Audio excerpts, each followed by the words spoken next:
Ahoj všem, tak posílám první dnešní pozdrav. Zatím zase máme krásných nějakých 25 kiláků. Všechno jde tak nějak jak po drátku, máme krásný počasí. Neprší, modrý nebe, svítí sluníčko a zatím je všechno OK. Možná jdeme trošičku pomalejc, než jsme měli v plánu, ale to vůbec nevadí. Radši pomalejc, než pak mít na konci nějaký problémy. Já sám vozu, mějte se.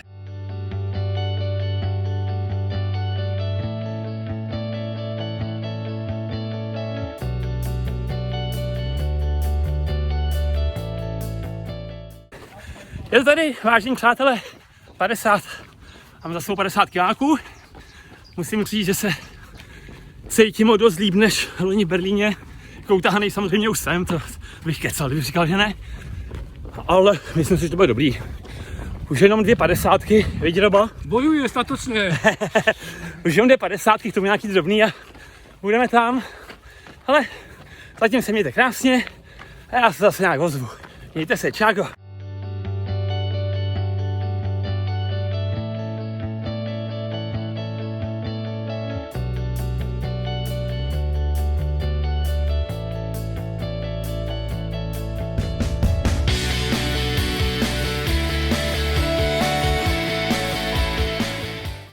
Čau. Hele, tak 75. To znamená, blížíme se k půlce. A jako, už to není prdel. Už to začalo bolet. Všim jste samozřejmě počítali, že jsme, že to bude bolet. Ale prostě teď začne ten boj, no. Ale je to furt lepší, než to bylo v Berlíně. Hele, 10 kiláků do velký občerstvovačky. Tam se asi už přebíhneme do teplýho. No, já se vám vzvu, až budeme na kile. Mějte se, čau.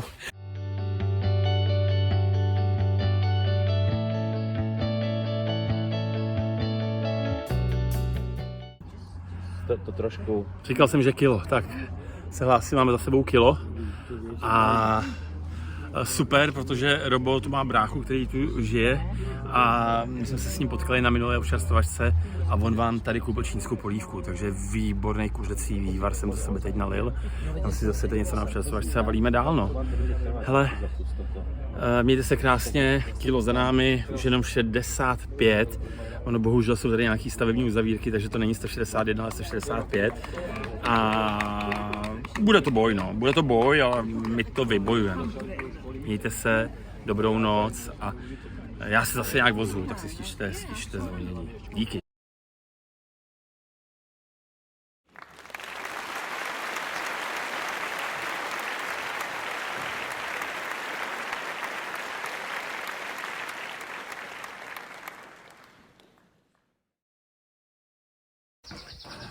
Dobré ráno, Otěka z Anglie. Hele lidi, je to boj o přežití. A to doslova. Jsme to s Robem měli docela pěkně rozeběhnutý, protože sám běžel docela pěkně, jako neměli jsme žádnou velkou krizi.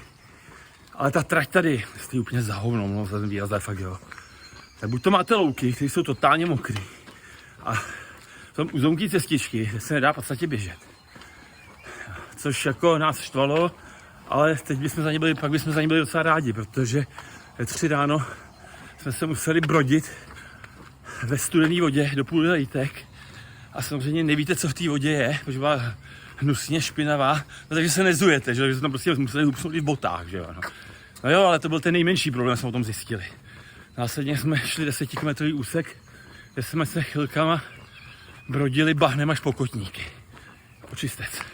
Očistec, jako fakt hrozný, jo. Mě z toho byly strašně kotníky a třísla z toho bruslení v tom bahně, že jestli něco nechcete, tam se mu nechcete fláknout, že jo. A jako je pravda, že už nám to bylo prostě jedno, šli jsme tur, jo. Prostě jsme šli rovně, bahno, ale zjistili jsme teď na občerstvovačce, že nás čekají další 3 kilometry, takovýhle bahnitý. No, máme co dělat, jsme to vlastně stihli. Tak, nám držte palce, on to nějak dopadne. Máme jednu jedinou mysli, dopadnou. No ještě nechceme jako to vrátit. To úplně jednou.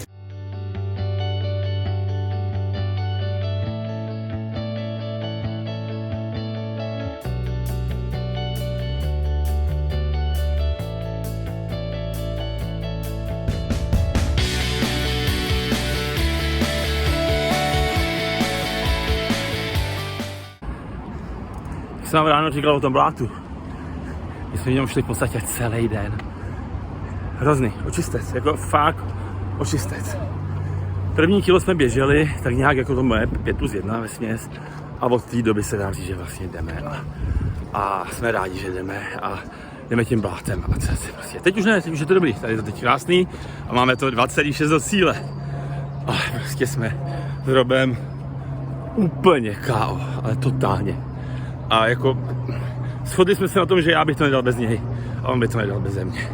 Hele, já schám zvuk z cíle, protože 2,6 a máme na to ještě 2 hodiny, skoro necelý, tak jako to už, kdybychom měli dohled po 4. Čau.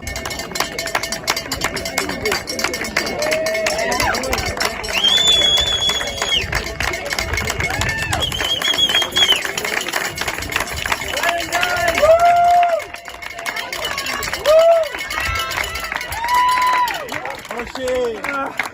Robo, ty vole. Hoši! Já nedíky. Neskutečný pití. To na tebe hrozně pišný. Ty vole, to byl takový očistec, ty vole. Jsi neskutečný, kámo. Borec. Ten vás fakt pišný. Ale to se vyser, vole. Vy jste to zmákli, ty vole, neskutečný úplně. Super, udělám tam tady fotku. Pojďte, vám ještě uděláme fotku.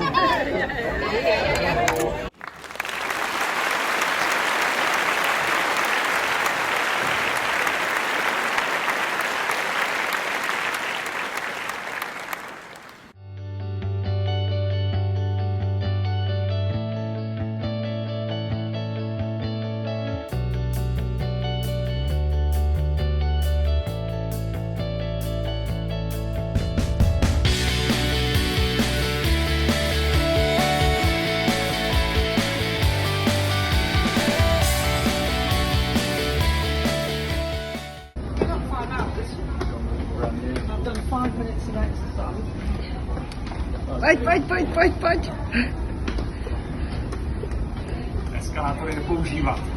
Není to zdravý. Hele, tak vidíme, že Milan je v pohodě, ale já si myslím, že my s Robem taky, viď? Kulháme jenom trošku. Jako v pohodě, nožičky nám jdou, zleva, prava, všechno v pohodě. Mějte se, čau.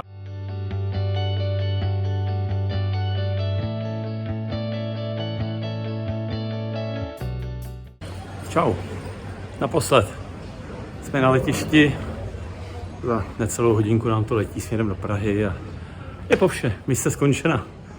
Ale bylo to skvělý. Včera jsem tam byl trošku jinak, včera kolem 12. jsem říkal, že je něco strašného, příšerného, že už nikdy žádný ultra nepoběžím. Ale teď, když se na to dívám s odstupem času, tak musím říct, že to bylo prostě skvělý. A bylo to úžasný.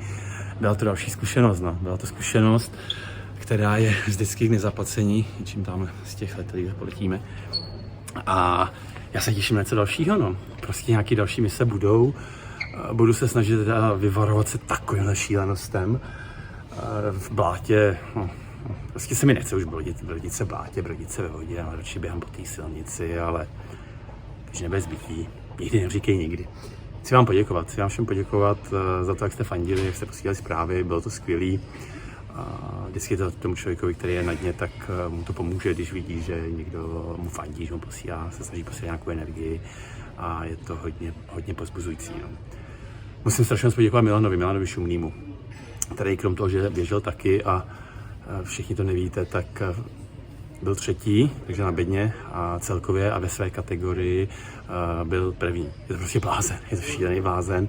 Nicméně Milan mě přivedl k ultra. Díky Milanovi znám ultra, díky Milanovi jsem ultra začal běhat a hlavně Milan mi i říká, kudy se po té cestě toho ultra mám já vydat, kudy po ní mám jít, takže Milane, díky.